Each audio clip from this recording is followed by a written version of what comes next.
Hello and welcome to the Daily Brown Bag. Today we're going to be talking about Payday Loans 3.0 and whether or not it's launched or not. I'm Chad Hill and I'm joined by Adam Stetzer.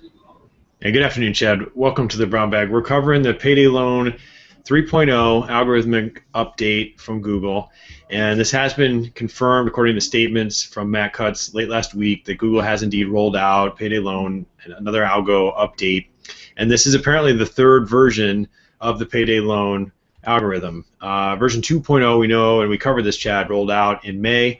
So here's what Cutts is saying. According to some statements and tweets recently, 2.0 took aim at spammy sites, whereas 3.0 takes aim at spammy queries. And again, we're in this Payday Loan algorithm update. So spammy queries are things like the words Payday Loan, hence the name of the algorithm update, and things with Viagra in it, and certainly other examples you could probably think of along those lines. But Chad, I find this very confusing, and for the life of me, can't really figure out what the difference between showing spammy sites and Google's spammy query response, because it seems to me that the queries and the response are at the heart of Google search. So I'm not finding this explanation entirely satisfactory. There is a lot of chatter out there, even though Matt Cutts has been on Twitter. Barry Schwartz from SEO Roundtable and Search Engine Land have chimed in, and they said they haven't seen a whole lot of talk in the community, which leads them to believe that maybe there was a partial rollout and this was kind of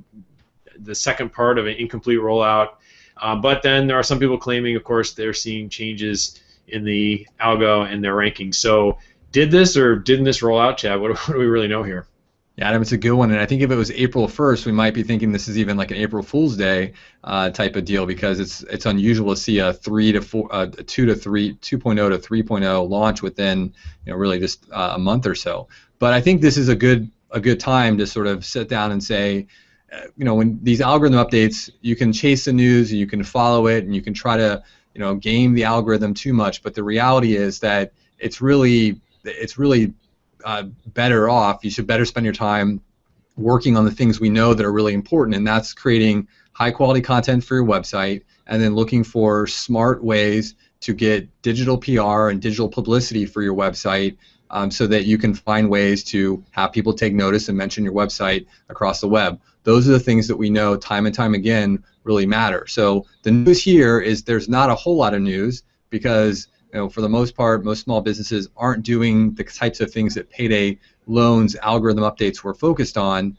But stay true to what you're already working on, what we've talked about before. Focus on the content and the audience. Yeah, it's always good advice, Chad. We've been talking a lot about the webmaster guidelines. We've covered that in a number of our brown bags here, as well as in some extended webinars. We've pulled people together from the community to try to get their opinion on how to interpret those guidelines, and it speaks right to what you're talking about, Chad, which is the guidelines state, don't do things with an intention to manipulate the search engines. That's prohibited by Google, so you need to be doing things for true PR value as well as end audience value, which I think the list of things you just covered, Chad, is what that's all about, and that will keep you clean as far as Payday Loan updates or any other updates. So sound advice on what may or may not be news of the Payday Loan 3.0 algo update. We would certainly appreciate your thoughts, or if you've seen any big changes in your rankings, chime in, leave us a comment. And as always, we encourage you to subscribe, so we'll see you back here at a video tomorrow.